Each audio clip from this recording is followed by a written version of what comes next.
अंबेडकर के बहाने क्या मायावती दे पाएंगी बसपा को संजीवनी? अंबेडकर के सम्मान में सड़क पर उतरेंगे बीएसपी कार्यकर्ता। 2012 के बाद से घटता गया बसपा का वोट बैंक। उत्तर प्रदेश की सियासत में बहुजन समाज पार्टी अपने सबसे बुरे दौर से गुजर रही है। दरअसल बसपा का सियासी ग्राफ दिन ब दिन कमजोर होता जा रहा है। अब ऐसे में अपने खिसकते जनाधार को रोकने और एक के बाद एक चुनावी हार से हताश बसपा को दोबारा से खड़ा करने के लिए मायावती कई सियासी प्रयोग करके देख चुकी हैं, लेकिन चुनावी सफलता नहीं मिली है। ऐसे में संसद में संविधान पर चर्चा के दौरान डॉक्टर अंबेडकर पर केंद्रीय गृह मंत्री अमित शाह के द्वारा दिए गए बयान को लेकर बसपा प्रमुख मायावती ने मोर्चा खोल दिया है। बसपा ने यूपी ही नहीं बल्कि देश भर में आंदोलन करने का ऐलान कर दिया है। बसपा के कार्यकर्ता और नेता आगामी 24 दिसंबर को अमित शाह के बयान को लेकर जिला मुख्यालय पर प्रदर्शन करेंगे। मायावती ने खुद ट्वीट कर कहा कि अमित शाह द्वारा दिया गया बयान लोगों के दिलों को आहत पहुंचाता है। ऐसे महापुरुष को लेकर संसद में इनके द्वारा कहे गए शब्दों से पूरे देश में सर्व समाज के लोग काफी उद्वेलित, आक्रोशित और आंदोलित हैं। अमित शाह अगर अपने बयान पर पश्चाताप नहीं करते हैं तो फिर देश में बसपा आंदोलन करेगी। सड़क पर उतरेंगे बीएसपी कार्यकर्ता। मायावती के ऐलान के बाद बसपा कार्यकर्ता मंगलवार को देश स्तर पर सड़क पर उतरेंगे। इससे पहले 21 अगस्त 2024 को बसपा कार्यकर्ताओं ने आरक्षण के वर्गीकरण पर सुप्रीम कोर्ट के द्वारा दिए गए फैसले के खिलाफ भारत बंद का ऐलान किया था। बसपा के कार्यकर्ताओं ने जिला मुख्यालय पर प्रदर्शन कर अपना विरोध जताया था। अब बसपा के कार्यकर्ता एक बार फिर से सड़क पर उतरने जा रहे हैं। इस बार अम्बेडकर पर अमित शाह के द्वारा दिए गए बयान का मामला है। बसपा जिला मुख्यालय पर प्रदर्शन कर अमित शाह से उनके बयान पर माफी मांगने की मांग करेंगे। कैसे हुआ बीएसपी का गठन?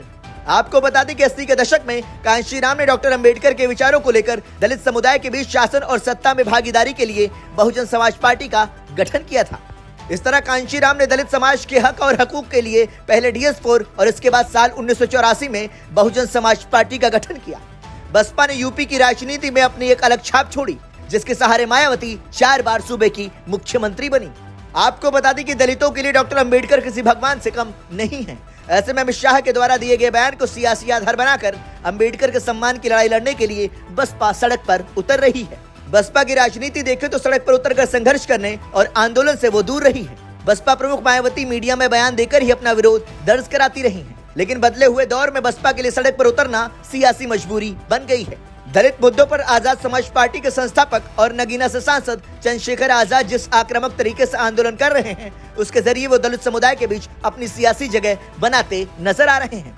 ऐसे में बसपा के लिए भी सड़क पर उतरने का दबाव बढ़ गया था, जिसके चलते पहले आरक्षण के वर्गीकरण के मुद्दे पर बसपा के कार्यकर्ता सड़क पर उतरे और अब डॉक्टर अंबेडकर पर अमित शाह के द्वारा दिए गए बयान को लेकर विरोध प्रदर्शन करने उतर रहे हैं। 2012 के बाद से घटता गया बसपा का वोट बैंक। साल 2007 में मायावती ने पूर्ण बहुमत के साथ उत्तर प्रदेश में सरकार बनाई थी, लेकिन इसके बाद से बसपा के कमजोर होने का जो सिलसिला शुरू हुआ वो अभी तक थमा नहीं है। दरअसल साल 2012 में मायावती के उत्तर प्रदेश की सत्ता से बाहर होने के बाद से पार्टी का प्रदर्शन कभी भी बेहतर नहीं रहा। यही वजह है कि उत्तर प्रदेश में बसपा का वोट शेयर घटकर 9.39% के करीब पहुंच गया है। सूबे में घटते जनाधार और दलित वोट बैंक पर जंग के साथ ही बसपा के लिए चुनौती बढ़ गई है। यही वजह है कि मायावती सबसे मुश्किल दौर से गुजर रही है। बसपा से बिखरने लगे जाटव वोटर। उत्तर प्रदेश में दलित वोट बैंक तकरीबन 21% के आसपास है। बसपा को साल 2019 में मिला वोट शेयर 19.43% से गिरकर 9.30% तक पहुंच गया। यह दिखाता है कि नॉन जाटव वोटर तो उससे पहले ही दूर हो गए थे और साल 2024 के लोकसभा चुनाव में जाटव मतदाता भी छिटक गए हैं। हालांकि जाटव जाति के मतदाताओं का 60% हिस्सा अभी भी बसपा के साथ रहा है, लेकिन उनके 30% वोट सपा कांग्रेस लेने में सफल रही है, जबकि महज 10% वोट ही बीजेपी की ओर गया है। इसी तरह पारसी वोट में भी बिखराव दिखा है। यही वजह है कि मायावती अपने कोर वोट बैंक को हासिल करने की कवायद में है। बसपा सड़क पर उतरकर गांव-गांव जाकर SC/ST वर्ग के लोगों को यह समझाने की कोशिश करने में है कि डॉक्टर अंबेडकर को लेकर कांग्रेस और बीजेपी गंभीर नहीं है, जिसके चलते वो आए दिन अपमान करती रहती है। इस तरह मायावती की चिंता अपने बिखरते वोट बैंक को बचाने की है। इसको लेकर बसपा एक्टिव मोड में है और पूरे आक्रामकता के साथ डॉक्टर अंबेडकर के सम्मान की लड़ाई लड़ने का ऐलान कर दिया है। ब्यूरो रिपोर्ट, संदेश वाहक।